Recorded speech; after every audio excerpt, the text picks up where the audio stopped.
안녕하세요. 잠시 눈을 감고 당신의 삶에 깊은 흔적을 남겼던 한 사람과의 관계를 떠올려 보시겠어요?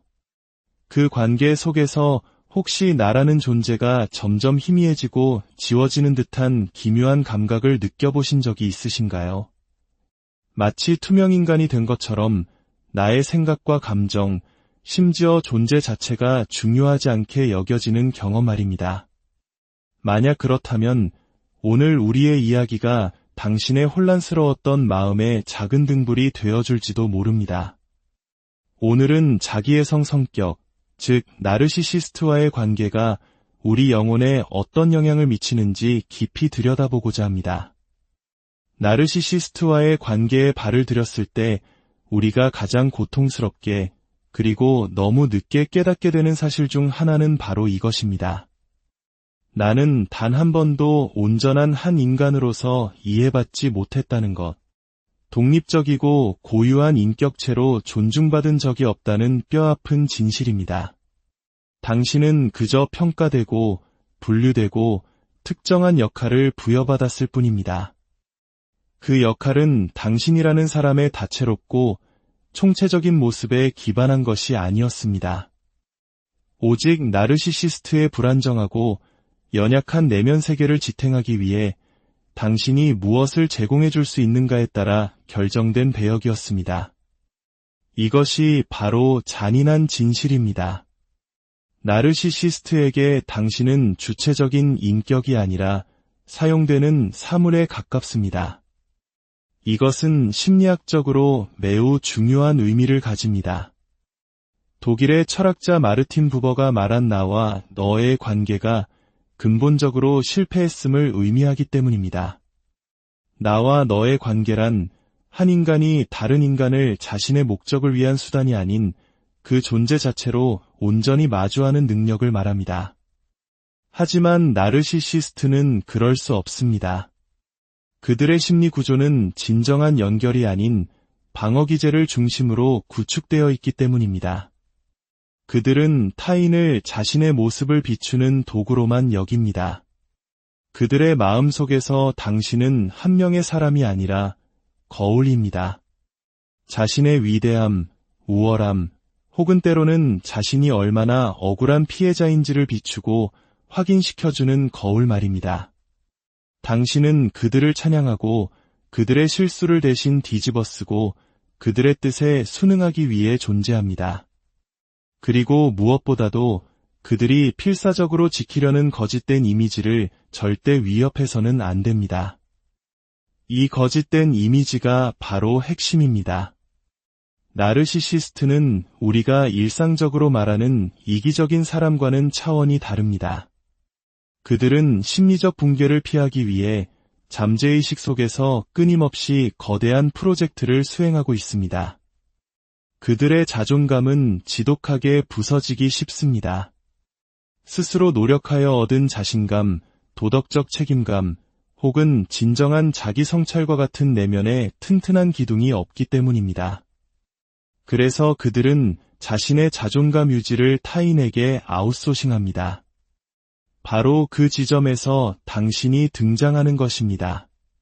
당신은 돌보는 사람, 찬양하는 사람, 희생양 등 그 순간 그들에게 필요한 역할로 캐스팅됩니다. 하지만 이것은 역할일 뿐 진정한 관계가 아닙니다. 그리고 당신이 그 정해진 역할에서 벗어나기 시작하는 순간 모든 것이 바뀝니다. 당신이 자신만의 경계를 설정하고 자신의 필요를 표현하고 혹은 그들이 통제하기 어려운 방식으로 성장하고 진화하기 시작할 때 나르시시스트는 당신을 이해하려 노력하지 않습니다. 그들은 자신을 바꾸려 하지도 않습니다. 그저 전술을 바꿀 뿐입니다. 당신을 평가절하하고 경멸하고 혹은 가차없이 버릴 수도 있습니다. 이 모든 것은 동일한 근본적인 메커니즘의 일부입니다. 당신이 더 이상 그들이 유지해야 하는 환상의 쓸모가 없어졌기 때문입니다. 이것이 핵심입니다. 그들에게 당신의 가치는 그들이 내면에 써놓은 각본에 당신이 얼마나 잘 순응하는지에 달려 있습니다. 우리는 이러한 모습을 어디서나 목격할 수 있습니다. 연인 관계에서는 부당한 대우를 더 이상 참지 않는 순간 까다로운 사람이라는 낙인이 찍힙니다. 가정에서는 나르시시스트 부모가 만들어낸 허구의 이야기에 감히 의문을 제기하는 자녀가 가족의 수치로 매도되거나 따돌림을 당합니다. 직장에서는 유능한 직원이 나르시시스트 상사의 권위에 위협이 되자 교묘하게 폄하되거나 가스라이팅을 당하고 결국 존재 자체가 지워지기도 합니다. 이것은 우리가 흔히 겪는 대인 갈등과는 본질이 다릅니다. 이것은 한 인간의 영혼을 사물화하는 심리적 대상화입니다. 당신은 단 한순간도 나르시시스트가 만들어 놓은 프레임 밖에서 온전히 존재하도록 허락받지 못했던 것입니다. 잠시 후 더 깊은 이야기로 들어가기 전에 저희의 노력에 잠시 시간을 내주시겠어요? 여러분의 구독과 좋아요는 이처럼 보이지 않는 상처로 고통받는 더 많은 분들이 스스로를 지키고 건강한 관계를 맺는데 필요한 지혜를 나누는 큰 힘이 됩니다.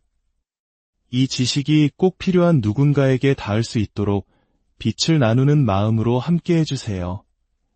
나르시시스트 관계의 가장 역설적인 지점은 바로 이것입니다.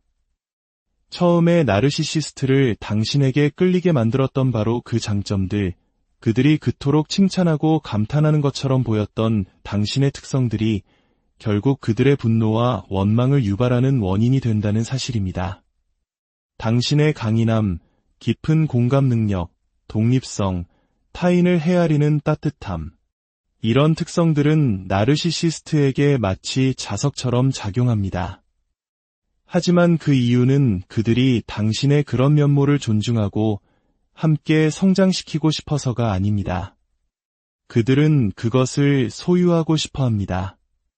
당신은 그들이 갖지 못한 무언가를 상징하기 때문입니다. 그리고 그들의 심리 구조 안에서 자신이 갖지 못한 것은 정복되거나 파괴되어야 합니다. 중간은 없습니다. 관계의 초기, 그들은 당신을 이상화합니다. 이것이 바로 전형적인 이상화 단계입니다. 당신은 세상에서 가장 똑똑하고 아름답고 능력있고 직관적인 그들이 평생 꿈꿔왔던 완벽한 존재로 그려집니다. 하지만 자세히 들여다보면 이 찬양은 당신에 대한 깊은 이해에 뿌리를 둔 것이 아닙니다. 그것은 투사에 기반합니다. 그들은 당신의 진짜 모습에 반응하는 것이 아니라 자신들의 환상과 각본에 딱 들어맞는 편집되고 미화된 당신의 이미지에 열광하는 것입니다. 당신이 그 환상을 깨뜨리지만 않는다면 모든 것이 순조로워 보입니다. 하지만 필연적으로 변화의 순간이 찾아옵니다. 당신이 자신의 필요를 이야기하기 시작하거나 그들이 예상치 못한 방식으로 성공을 거두거나 혹은 그들의 교묘한 조종에 맞서 목소리를 낼 때입니다. 바로 그 순간 당신의 강점은 더 이상 그들의 눈의 자산이 아닙니다. 그것은 위협이 됩니다. 그들은 당신이라는 존재가 주는 이 점은 계속 누리고 싶지만 당신의 자율성 때문에 자신들의 권위가 흔들리는 것은 견딜 수 없습니다. 그래서 그들은 무엇을 할까요? 당신을 서서히 깎아내리기 시작합니다. 처음에는 미묘하게 빈정거림이나 수동공격, 칭찬처럼 들리는 비난을 통해서입니다. 그러다 점점 더 노골적으로 가스라이팅, 통제, 감정적인 거리두기 같은 방식을 사용합니다. 심리적으로 이것은 나르시시스트적 취약성에서 비롯됩니다.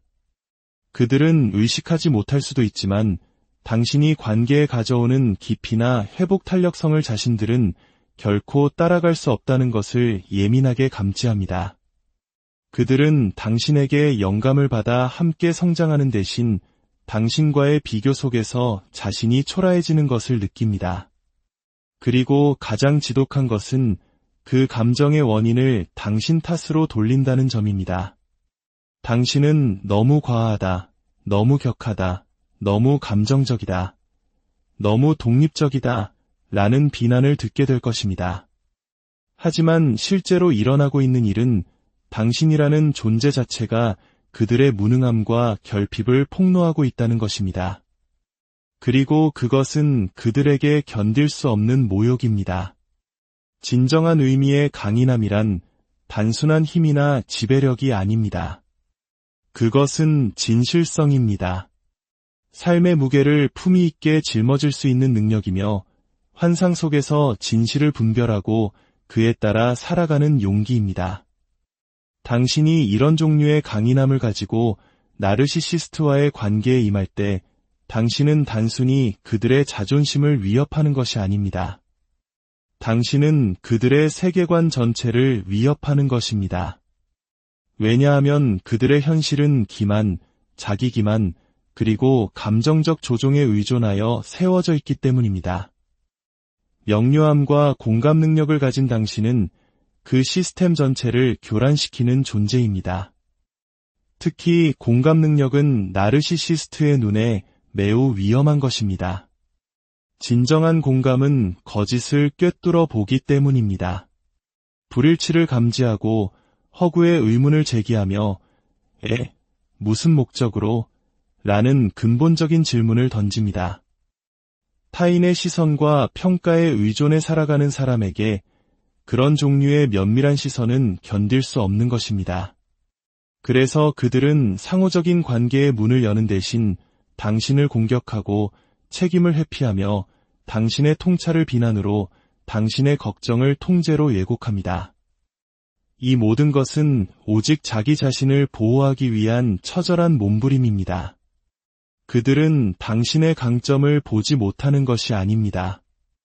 그들은 당신이 그 강점을 온전히 유지하도록 내버려 둘 수 없는 것입니다. 만약 그것을 소유할 수 없다면 반드시 부식시켜야만 합니다. 이것이 바로 나르시시스트 관계에서 살아남은 수많은 사람들이 혼란스럽고 위축되고 심지어 영혼이 부서진 듯한 느낌을 묘사하는 이유입니다. 그들의 강점은 단지 무시당한 것이 아니라 오히려 그들을 공격하는 무기로 사용되었기 때문입니다.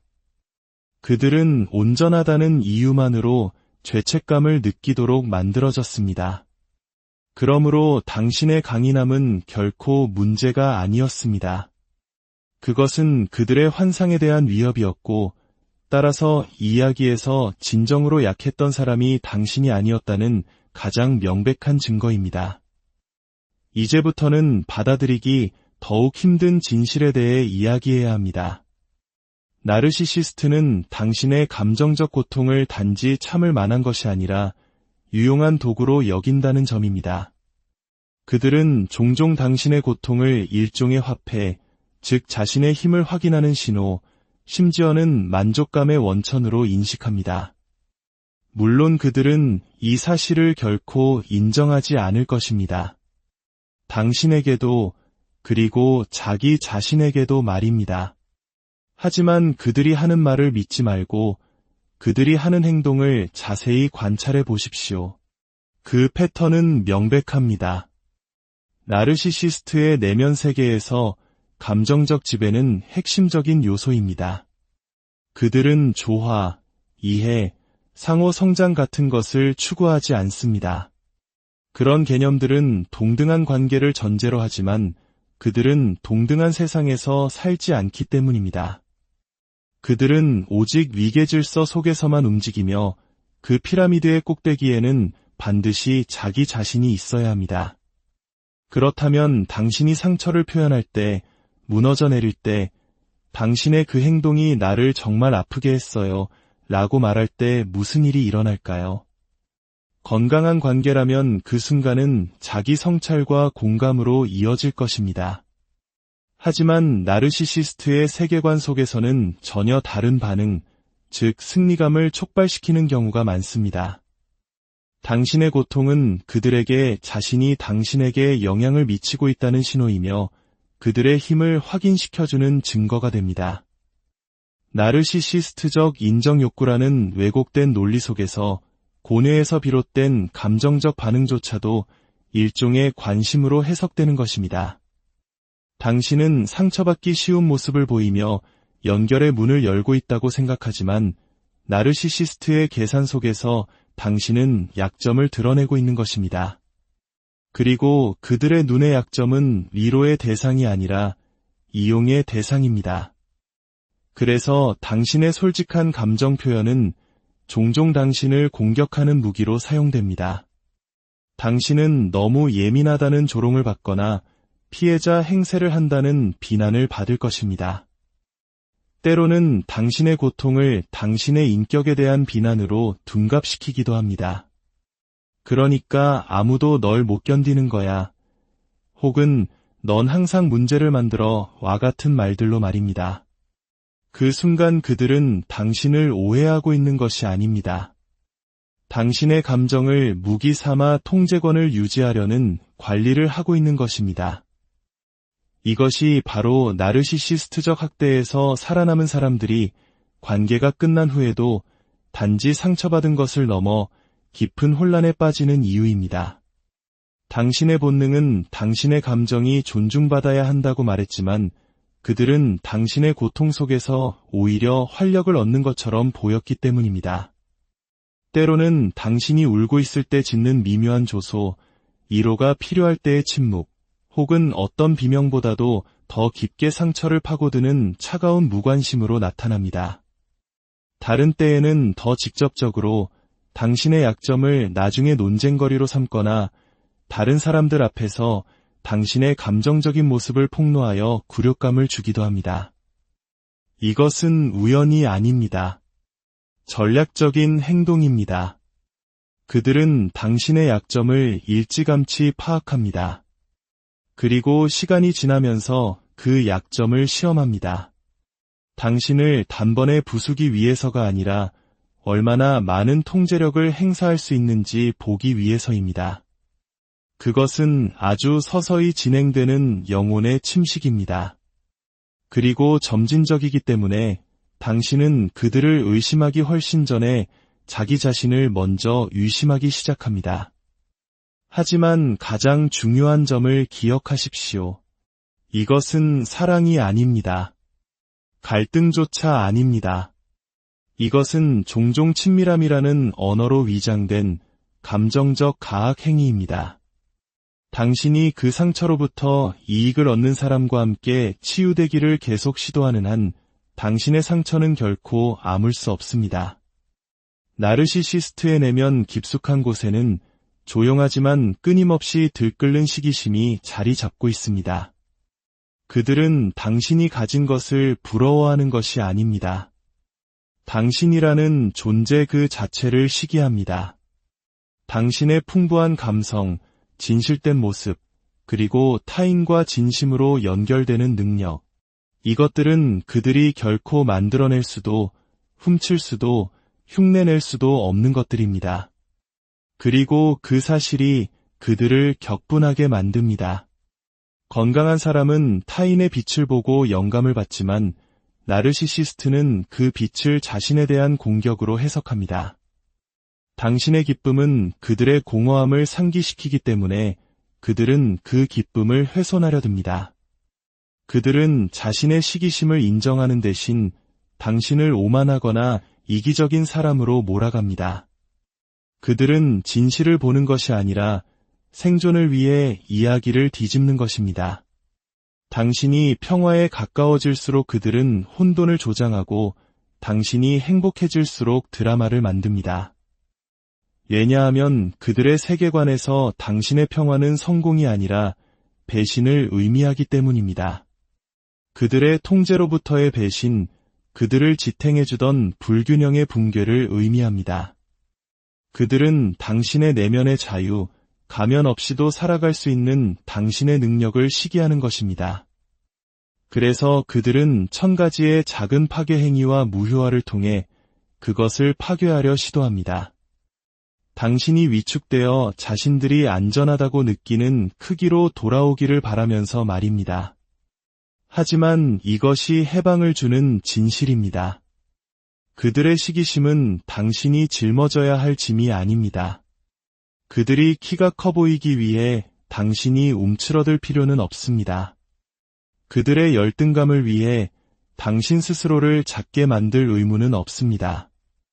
나르시시스트가 필사적으로 숨기려 하는 것은 그들의 우월감이 실제로는 얼마나 허약한지에 대한 진실입니다.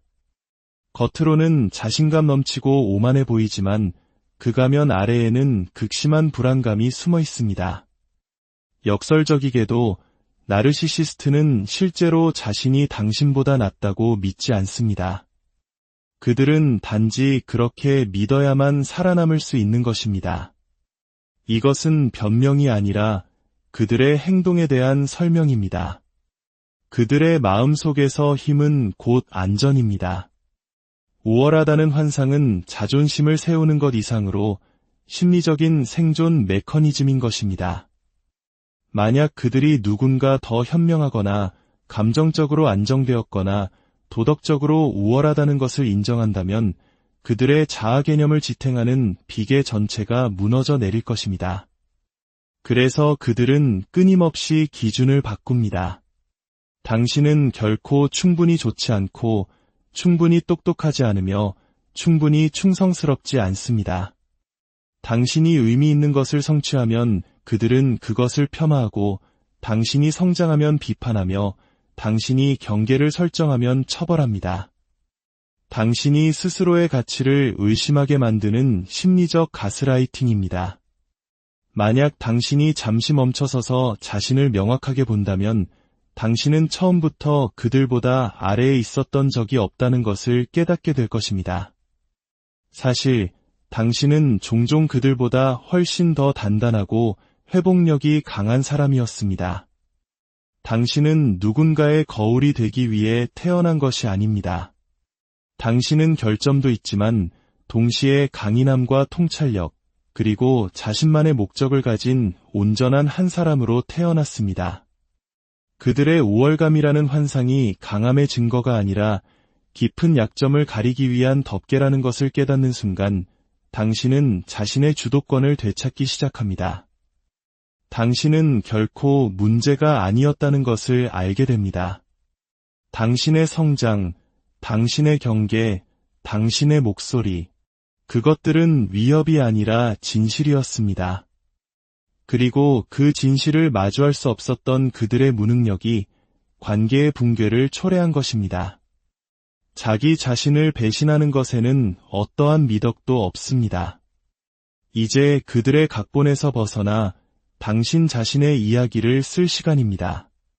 당신의 온전함을 되찾고 당신의